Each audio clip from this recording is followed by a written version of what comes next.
Hoy es un buen día para que usted se vire a alguien que esté al lado suyo. Salúdelo como usted mejor se sienta más cómodo, más cómodo. Y dígale, qué bueno saludarte.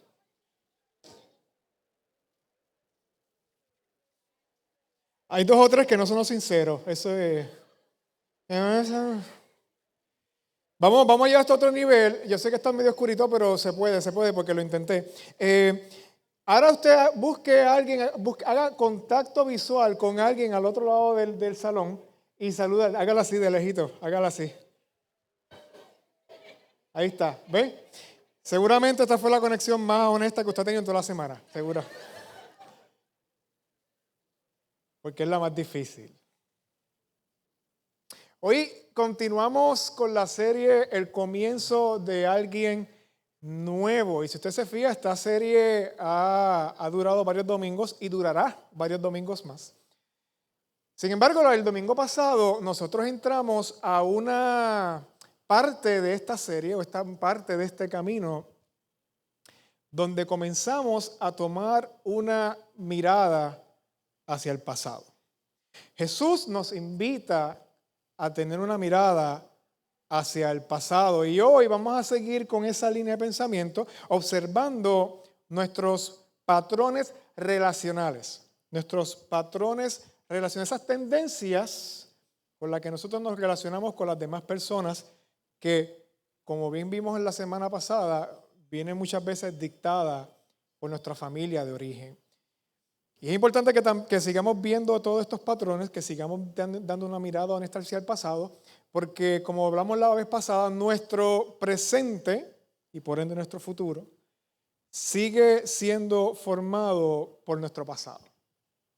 Esto significa que hemos heredado maneras de relacionarnos con otros aprendidas de nuestra familia de origen, aprendidas de la cultura y el contexto cultural en el que nos hemos relacionado, que muchas veces no se alinean con el estilo de vida que Jesús vivió.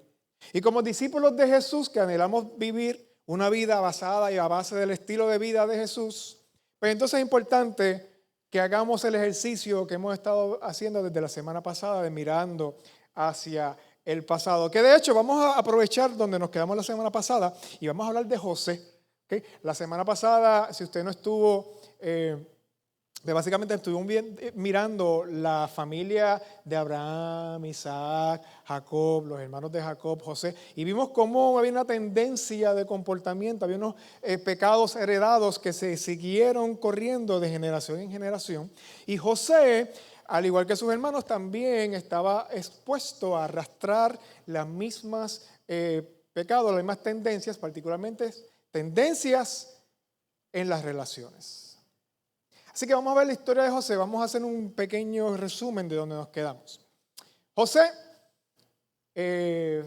fue el dichoso recipiente desde el favoritismo de su padre Jacob, en otras palabras, él era el hijo favorito de Jacob y le dieron una chaqueta así, un jacket technicolor de eso, ¿verdad? Con muchos colores y una túnica así bien bonita. Y eso despertó la envidia de sus hermanos, quienes terminan haciendo un plan maquiavélico para meterlo en una fosa y luego venderlo como esclavo hacia Egipto y decirle a su padre que lo había matado un oso. Luego José termina en Egipto como esclavo y es comprado por este hombre que es director, uno de los directivos de la seguridad del faraón, llamado Potifar. Y Potifar lo compra como esclavo y José hace tan buen trabajo que Potifar le da toda su confianza y lo hace básicamente, lo pone al mando de su casa y de sus bienes. Lo que no estaba en la lista de sus bienes ofrecidos a José era la esposa de Potifar. Pero a la esposa de Potifar aparentemente no le importaba esa pequeña regla. Así que la esposa de Potifar empieza a seducir y buscarle la vuelta a José y constantemente, según nos cuenta la escritura, es bastante directa en dejarnos saber que la esposa de Potifar le decía, acuéstate conmigo, y no es un nap, para que sepan, no es para un napping. De hecho, ella no tenía intenciones de dormir en toda la noche. Así que es importante que sepamos lo que ella realmente quería con José, pero José constantemente se negaba. ¿Por qué? Porque quería honrar y serle fiel a Potifar y honrar a Dios. Y la esposa de Potifar no tomó muy a bien el rechazo de José, así que ella creó esta historia donde ella acusó a José de querer aprovecharse de ella. Y entonces, pues, Potifar pudo haber decidido matarlo, mandarlo a ejecutar, pero él decidió entonces mandarlo a la cárcel. Así que nuevamente José vuelve otra vez al principio, vuelve otra vez al suelo, vuelve otra vez a empezar desde cero. Y allí en la cárcel, él hace tan buen trabajo, demuestra tanta disciplina, que el carcelero le da nuevamente su confianza a José y lo pone también a cargo no las operaciones de la cárcel, pero por lo menos el área, le da responsabilidad, le da unos privilegios a José. Y es allí donde José comienza a ganar fama como alguien que interpreta sueños. ¿Okay? Y ahí que vienen estos dos personajes, el copero y el panadero del rey. Ellos tienen unos sueños, José se lo interpreta.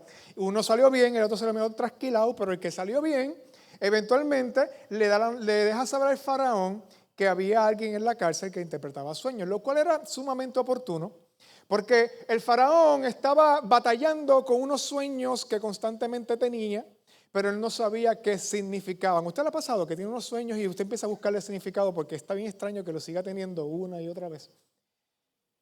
Pues el faraón tenía ese problema y le hablan de José, y José llega hacia el faraón y entonces él interpreta los sueños. Y ahí es que vienen los famosos sueños de las 7 vacas gordas, las 7 vacas flacas, las 7 las vigas y el trigo, y luego estaba podrido los trigos.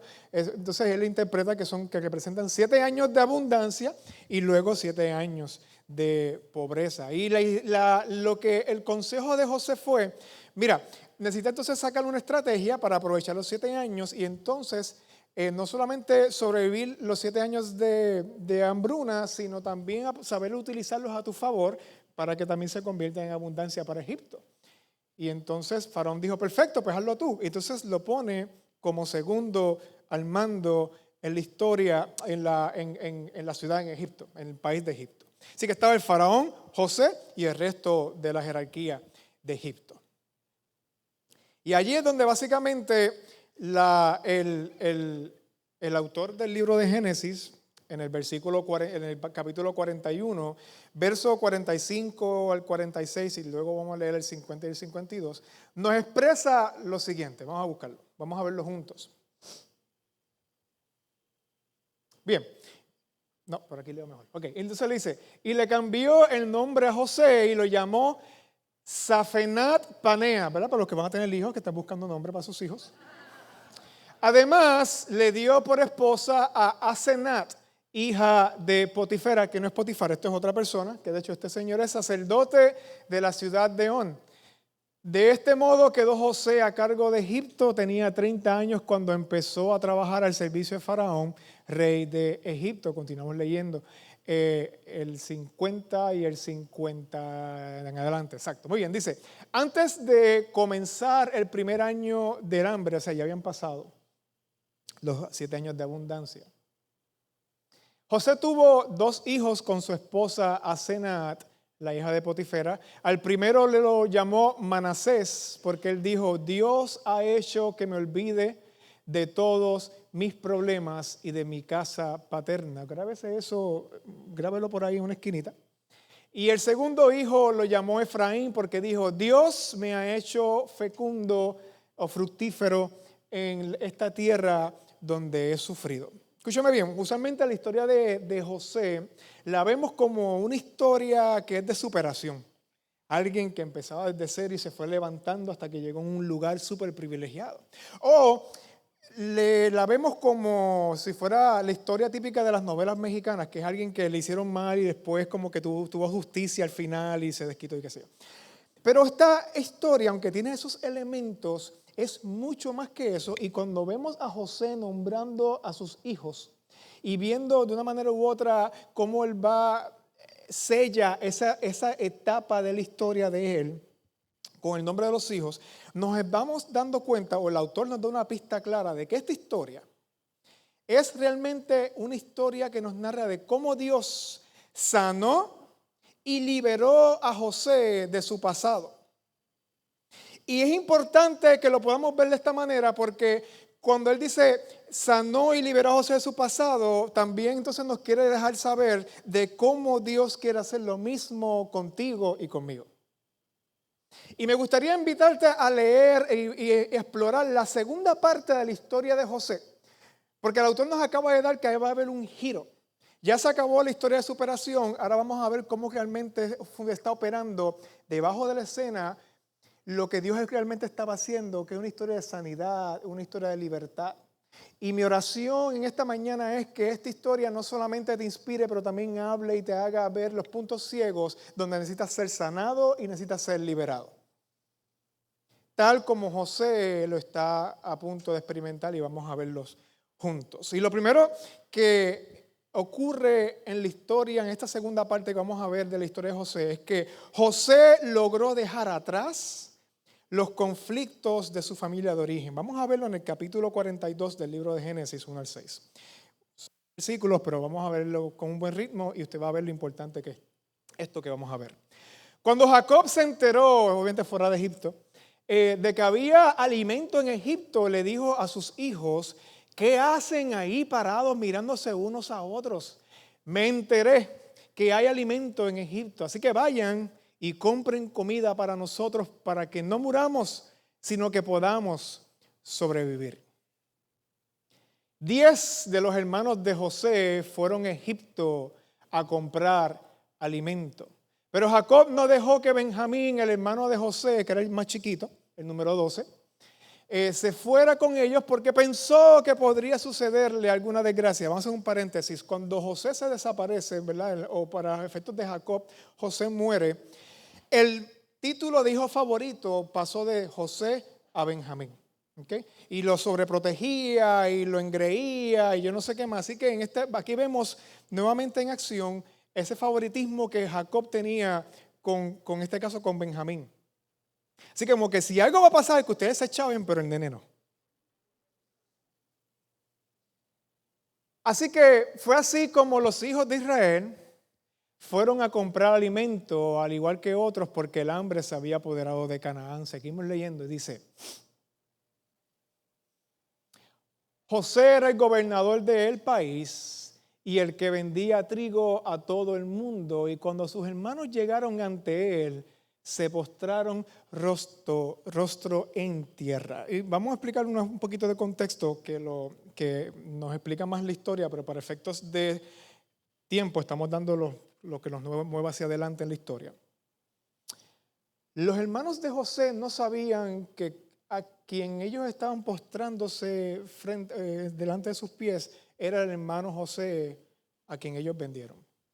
Pero José sí sabía muy bien que esos delincuentes que estaban ahí postrados eran sus hermanos. Y si esto fuera una novela mexicana, aquí es donde se ponía buena la cosa. Porque si vemos la tendencia de la familia de José y la ponemos en ese contexto normal como esperaríamos que funcionen las cosas, José tenía en bandeja de plata todas las capacidades y todos los se la pusieron ahí para él vengarse, y podía porque tenía la autoridad para hacerlo, para mandarlos a matar, para arrestarlos o para esclavizarlos. Ahora es que se ponía buena la cosa. Ahora es que José tenía la oportunidad. Pero José también sabía que lo que tenía de frente, que las opciones que tenían de frente, y por lo menos la que más como que sentía el empuje, podía sentir el empuje de hacer, era típica del patrón de comportamiento, del patrón relacional con el que su familia siempre ha operado. Desde su bisabuelo Abraham, su abuelo Isaac y su papá Jacob, siempre ha habido rencillas entre hermanos, rencillas entre familiares, engaños, mentiras, remordimiento, incluso huyendo a responsabilidades, huyendo uno del otro, abandono. Y estaba a punto de repetirse el mismo patrón, pero José nos cuenta la historia que él parecía haber decidido terminar con ese patrón en ese momento. Ese patrón no iba a progresar, ese patrón no iba a prosperar a través de él. Habían 10, 11 hermanos más que sabrá Dios qué puede pasar ahí con ese patrón, pero con él ahí paraba. Así que José tomó una mirada honesta a su pasado para orientarse a un cambio. Y yo creo que eso es una invitación bien importante que Dios quiere para nosotros en esta mañana. Que podamos dar una mirada honesta a nuestro pasado, porque es allí donde podamos encontrar la dirección, o Jesús empieza a darnos la dirección hacia el cambio que anhelamos y que verdaderamente necesitamos.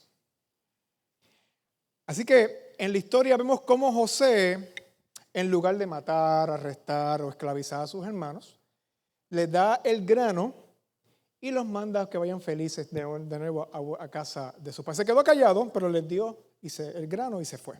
Así que empezó a obrar en misericordia. Pero Dios no quería que eso se quedara ahí. En la vida de José, Dios no quería que se quedara ahí. El proceso de perdón y sanidad y libertad no podía parar simplemente en poner freno a algo que has vivido toda tu vida, algo que has aprendido a hacer toda tu vida. El proceso de sanidad y libertad de Dios para tu vida no se acaba cuando tú decides meramente decir, voy a ponerle freno a esto que naturalmente he aprendido que debo hacer o que puedo hacer. Sino que el punto número 2 nos enseña en la historia de José que José creó nuevos patrones relacionales para él y su familia.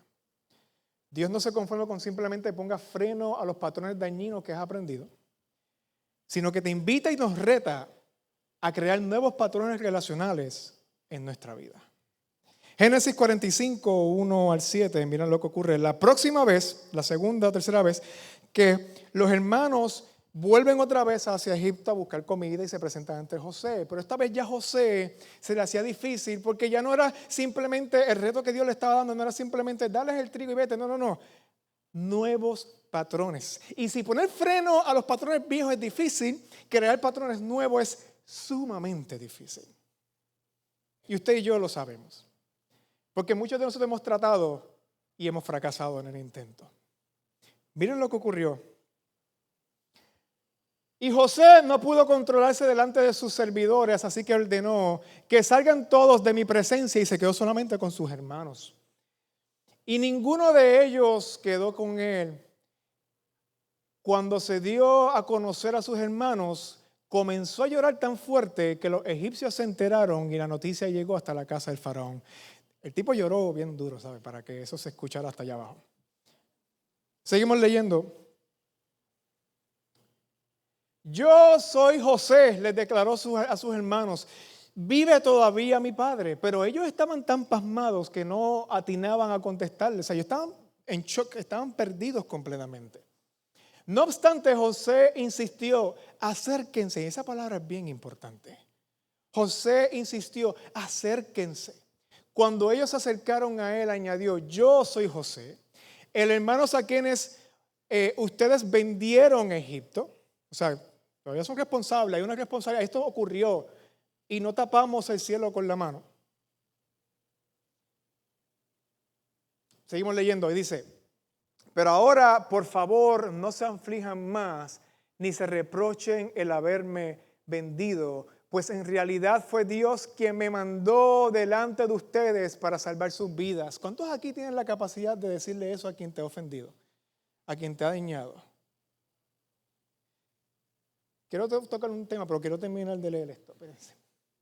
Desde hace 2 años la región está sufriendo de hambre y todavía faltan 5 años más en que no habrá siembras ni cosechas. Por eso Dios me envió delante de ustedes para salvarles la vida de manera extraordinaria y de ese modo asegurarles descendencia sobre la tierra.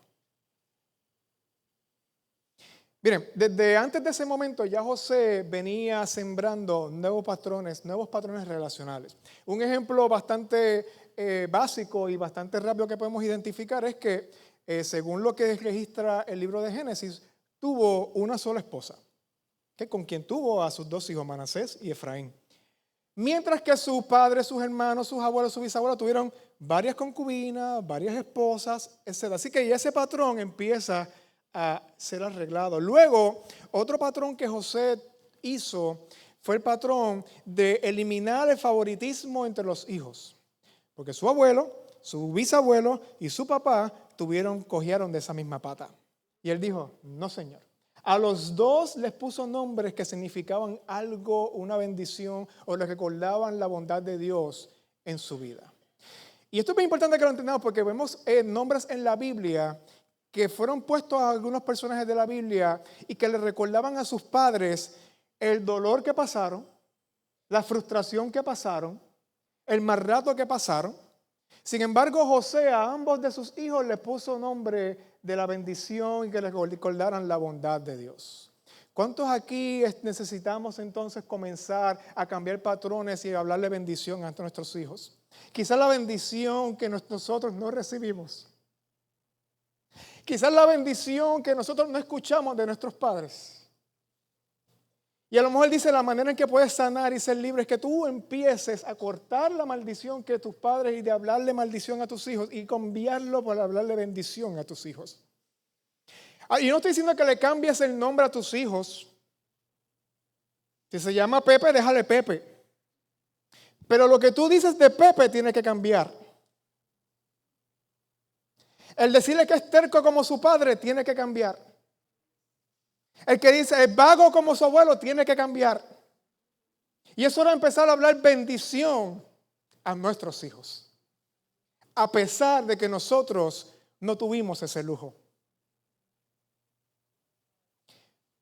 Pero donde rompe el momento cumbre es cuando con la ayuda de Dios José detiene, rompe, quebranta por completo la maldición que viene pesando a su familia.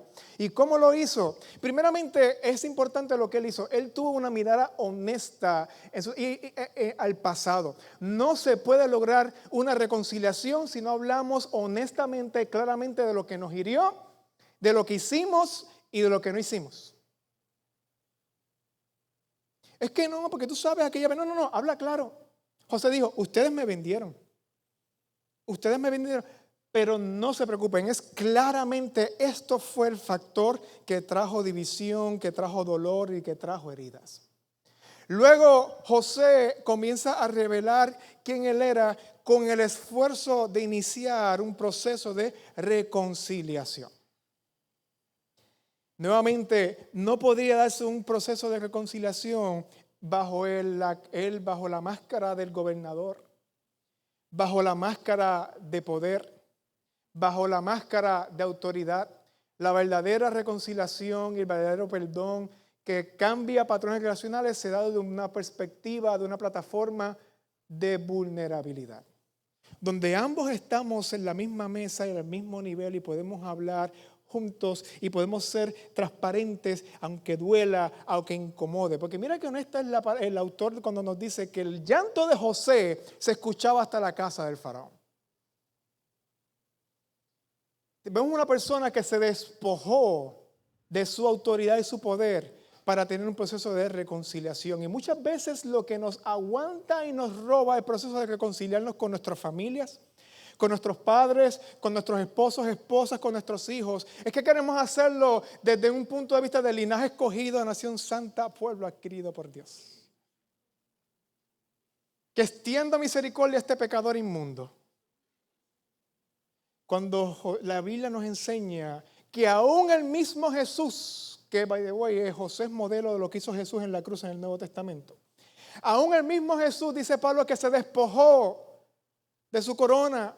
No tuvo el ser Dios como cosa que aferrarse y se hizo hombre y caminó al mismo nivel que nosotros y se humilló y hasta los sumos. ¿Y qué significa eso? Es que para lograr un proceso de reconciliación es importante explorar y exponernos a la vulnerabilidad. Luego, José fue intencional en maquinar un plan para bendecir a quienes le maldijeron. Así que honestidad, vulnerabilidad y luego ser intencionales en bendecir a quienes me maldijeron. O a quienes ocupan un rol similar al que maldijo. Por ejemplo, como dije ahorita, yo no, estoy hablando como si yo fuera usted. Yo recibí maltrato de mi familia, yo recibí maltrato de mi papá o de mi mamá, pero murieron. Pero yo tengo la oportunidad de crear nuevos hábitos cuando yo tenga mi familia. Así que eso es lo que significa el maquinar para bendecir a quienes me maldijeron. O andar en un proceso de perdón donde yo sea intencional en bendecir a quienes me maldicen. ¿Qué fue lo que hizo entonces José diciéndoles? Óiganme, ustedes no fueron los que fueron la mente maestra para esto que está pasando. Fue Dios para yo poder bendecirles y que su descendencia continúe. Voy para eso y eso me va a llevar al punto 3. José permitió que Dios transformara su pasado en bendición para él y para otros. Esto es importante porque sin Dios eso no va a ser posible. Sin Dios la vulnerabilidad que necesitamos no se puede dar. Sin Dios la honestidad que necesitamos no va a poder llegar. Sin Dios no es posible y es importante que le permitamos a Dios que transforme ese pasado. Y eso lo debemos hacer hoy. Porque al final del día todos tenemos una decisión bien importante que tomar. Todos tenemos la misma decisión que tenemos que tomar de alguna manera distinta, en un contexto particular, pero es la misma. Y es dejar que Dios transforme tu pasado, mi pasado, en bendición. O permitirnos, o nosotros mismos permitimos que nuestro pasado se convierta en una maldición. Y esa es una decisión que tú y yo tenemos que tomar cada día. José tomó una decisión que le dio alas a la promesa que Dios le hizo a su familia a través de Abraham. O sea, no tomen poco, no pierdan ese detalle cuando José les dice para salvarles la vida y su descendencia. En otras palabras, lo que él está diciendo, cuando Dios le dijo a nuestro bisabuelo Abraham que de su simiente, o sea, de su familia, iba a salir una gran nación, iba a bendecir a todas las naciones. Es una promesa que necesita de que su familia siga creciendo, prosperando generación tras generación. Y José fue el catalítico de que esa bendición y esa promesa siguiera corriendo. Si José no hubiese dejado que Dios transformara su dolor en perdón, su proceso en honestidad y vulnerabilidad, a lo mejor la bendición que tú y yo estamos viviendo de conocer a Jesús y poder encontrar libertad en nuestra vida, a lo mejor hubiese sido una historia un poco distinta. Pero José le dio alas a esa promesa. Y un discípulo de Jesús no puede conformarse con quedarse estancado siendo víctima de su pasado, sino que un discípulo de Jesús necesita permitirle a Jesús que Jesús lo transforme, que Jesús transforme su pasado, que Jesús transforme sus procesos, aún su trauma, su dolor, en un proceso de transformación, en preparación para construir un nuevo futuro. Y yo quiero preguntarte entonces en esta mañana, ¿qué patrón o forma de relacionarte con los demás tú crees que Jesús te está llamando a transformar en tu vida? Y esta pregunta es una pregunta donde necesitamos tomarnos el tiempo de pensar de manera honesta. Porque esta es una pregunta donde si somos realmente honestos y permitimos que Dios nos hable y nos lleve a un proceso de sanidad y libertad, Dios nos va a empezar a hincar y nos va a empezar a mover y a llamar la atención a puntos ciegos con los que estamos operando en la vida. Escúcheme bien. Las cosas que tú y yo vimos a nuestros padres hacer, las cosas que tú y yo vimos a nuestros padres decir, no son meramente un evento pasajero que a lo mejor laceró tu alma, pero seguiste caminando tu vida con eso. A lo mejor no es un evento que meramente tú disculpaste a la persona, a tu papá y tu mamá, y seguiste caminando. Las cosas que tú viste a tu padre y tu madre hacer y decir son tu educación. Las cosas que tuviste a tu papá y tu mamá decirse unos a los otros, decirle a otras personas, hacer o decirte a ti, te educaron, te formaron. No pasaron y simplemente se fueron. No es algo superficial. Queda calado, cavado, quemado en tu mente, en tu corazón. La violencia, el cinismo, la burla, el abandono, el adulterio y la lista puede seguir por ahí para abajo. Están grabadas en tu memoria, en tu subconsciente. Ya están grabadas en tu modus operandi.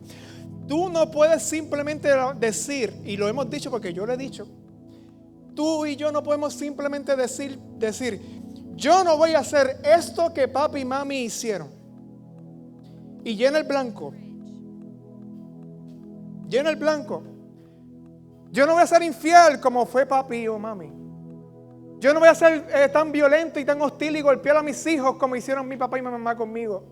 Yo no voy a abandonar a mis hijos como mi papá o mi mamá me abandonaron. ¿Sabe por qué?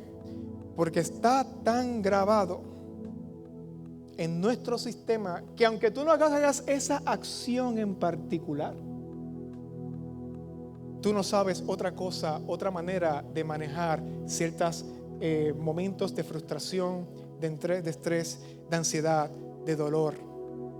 No tenemos otra herramienta porque está en nuestra educación.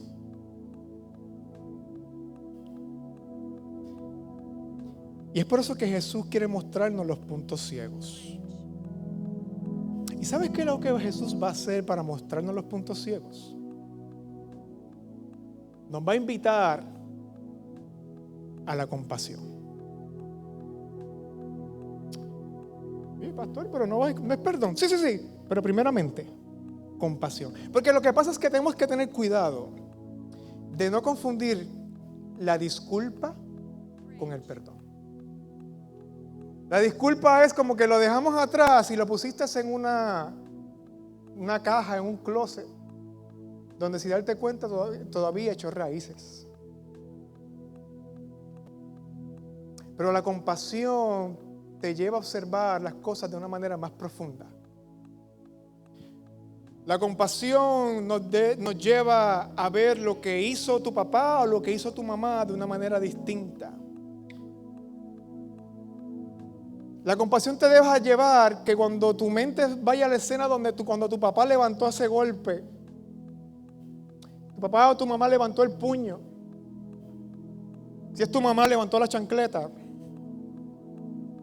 donde tu papá o tu mamá se fueron por esa puerta, va a frizar la imagen y en vez de mostrarte el evento, Jesús te va a invitar y te va a llevar a ver el corazón roto, quebrantado, inseguro y frustrado que había allá adentro. Que manejó una situación difícil con la única herramienta que tenías, a pesar de que esa herramienta te hirió.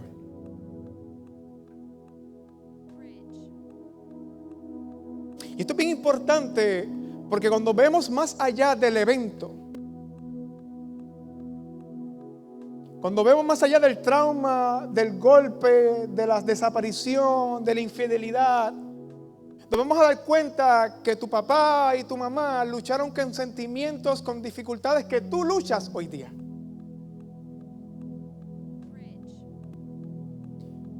Y cuando miramos una mirada compasiva, podemos perdonar, pues podemos sanar y podemos tener libertad.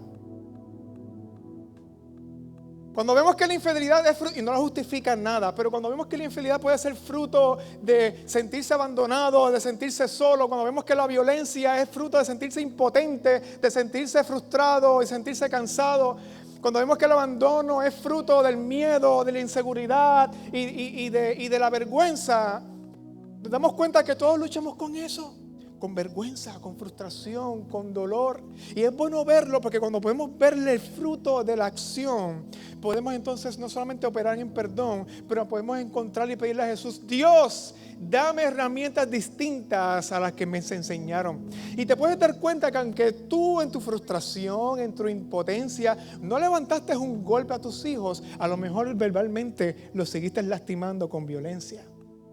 Que a lo mejor en tu vergüenza y en tu temor no saliste por la puerta y te desapareciste. A lo mejor estás presente, pero emocionalmente estás ausente.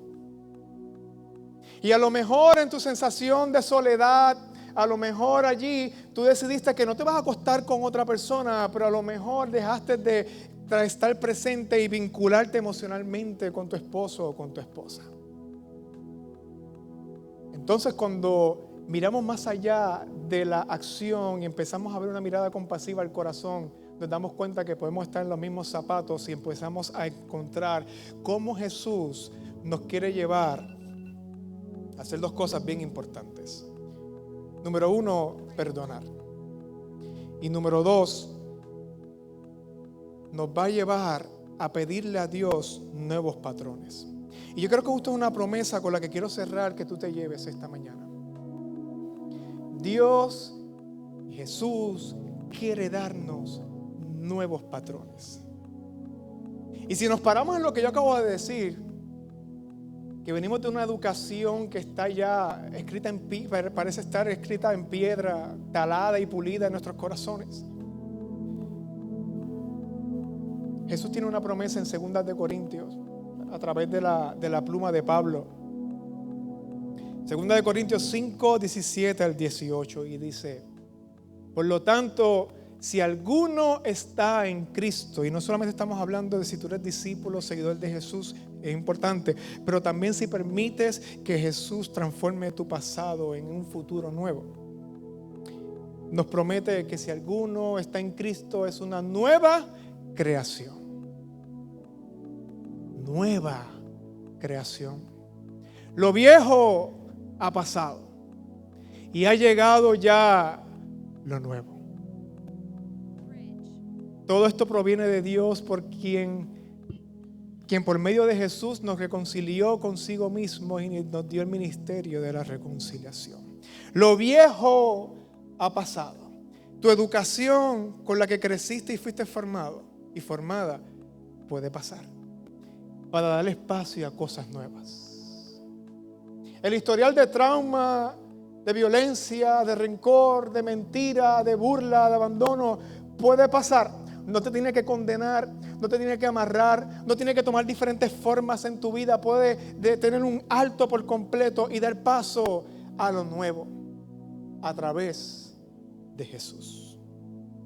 Y la pregunta para mí hoy: ¿quién está dispuesto, quién está clamando, quién está necesitado de crear nuevos patrones para vivir una vida sana y libre? No solamente para ti, sino para tus hijos y los hijos de tus hijos. Mi pregunta para ti es: ¿vas a permitirle a Jesús que elimine lo viejo que ha traído maldición a tu vida para que entre paso a lo nuevo que traerá libertad y sanidad a tu vida?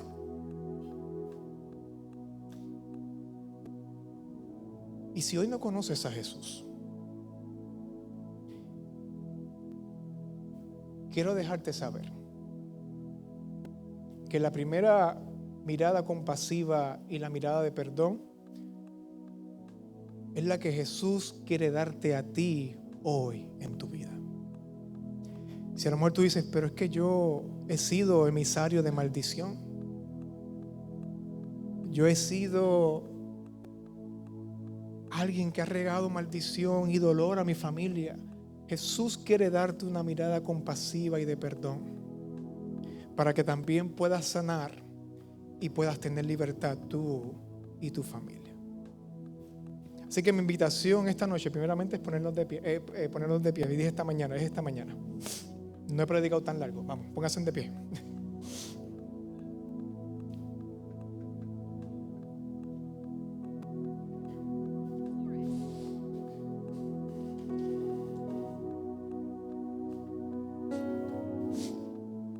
Hoy yo quiero hacer una invitación doble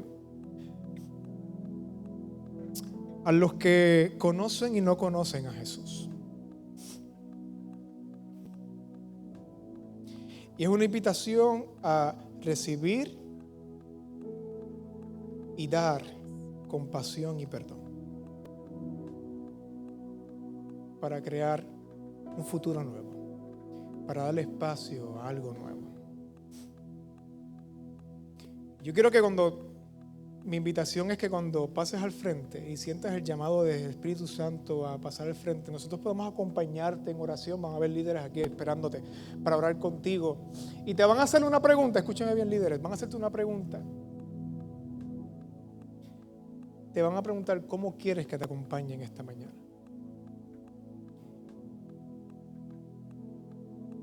Y el Espíritu Santo te va a dar las palabras y te va a decir: yo necesito a Jesús. O yo necesito darle el espacio a Jesús a que cree algo nuevo en mi vida. Va a ser una oración de salvación o de libertad, pero hoy vamos a salir sanos por esas puertas. Hoy es el primer paso para ser sanos y libres en el nombre de Jesús. Así que va a ser una oración, acompáñenme orando juntos. Y mientras todos tenemos el rostro inclinados y concentrados, si usted siente que este llamado es para usted, así sea de recibir la invitación de Jesús a seguirlo, o la invitación de Jesús a comenzar algo nuevo, o la mezcla de las dos, usted pasa al frente, aproveche que nadie está mirando y pasa, y vamos a estar esperando para hacerle la pregunta: ¿cómo te acompaño en esta mañana? Oramos juntos. Señor Jesús, te damos gracias. Gracias, Padre amado, porque es que tú en tu amor, en tu gracia, tú no nos dejas como nos has encontrado. Gracias, Señor Jesús, porque tú no desperdicias ni una onza de nuestro pasado, ni una onza de nuestro dolor. Gracias, Jesús, porque a ti no te detienen las cosas que nos han detenido a nosotros por años. Padre amado, y mientras personas pasan y sienten tu llamado y tu invitación, te pedimos como iglesia, primeramente, sálvanos, Señor Jesús. Salva nuestra alma, salva nuestro corazón, salva nuestra mente, salva nuestras decisiones, Señor Jesús, para ser libres. Señor amado, te necesitamos para crear y vivir experiencias nuevas. Padre, para que esas tablas en piedra que tienen escritas y talladas el pecado de nuestros padres, de nuestros abuelos y nuestros antepasados sea erradicada y haga espacio, un canvas en blanco para recibir tu sanidad, tu perdón, tu misericordia, tu gracia, Señor Jesús. Que podamos darle a nuestros hijos lo que nuestro corazón siempre ha anhelado. Que podamos darle a nuestros hijos ese espacio seguro, que puedan crecer y conocerte y amarte y vivir en libertad. Señor Jesús, te necesitamos. Te necesitamos para ser sanos y ser libres. Te necesitamos para comenzar nuevos patrones, Señor Jesús. Te necesitamos porque nuestra vida necesita más de ti. Te necesitamos porque los días son malos, porque los días son pesados y necesitamos vivirlos con paz y con esperanza, Señor Jesús. Te necesitamos porque hasta ahora no hemos podido por nuestras propias fuerzas. Y necesitamos tu intervención sobrenatural y tu acompañamiento y tu dirección divina, Señor, para que ser nuevas criaturas y darle espacio a lo nuevo. Padre, te necesitamos para reconciliar nuestro corazón con Dios y comenzar a vivir de la fuente de vida. Te necesitamos para que en lugar de repartir maldición, podamos también repartir la esperanza y vida por de una vez y por todas. Te necesitamos porque toda nuestra vida, nuestras palabras, nuestras acciones, nuestras decisiones han traído división, han traído muerte, han traído maldición. Y te necesitamos porque de hoy en adelante, por favor, Señor Jesús, necesitamos hablar vida y necesitamos hablar bendición, Señor Jesús.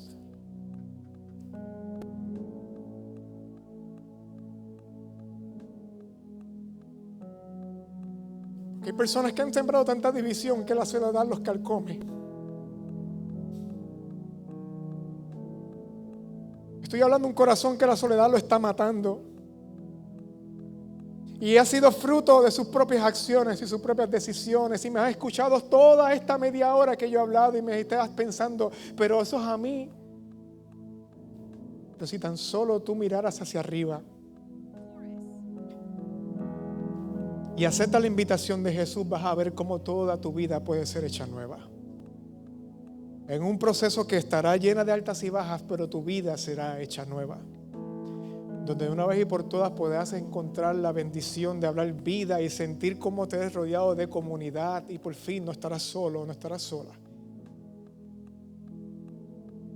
Acepta la bendición de parte del Señor en tu vida. A partir de hoy puedes vivir una nueva vida. Y mientras cantamos, la invitación sigue abierta para recibir la sanidad y la libertad que Jesús nos ofrece. En el nombre de Jesús, amén.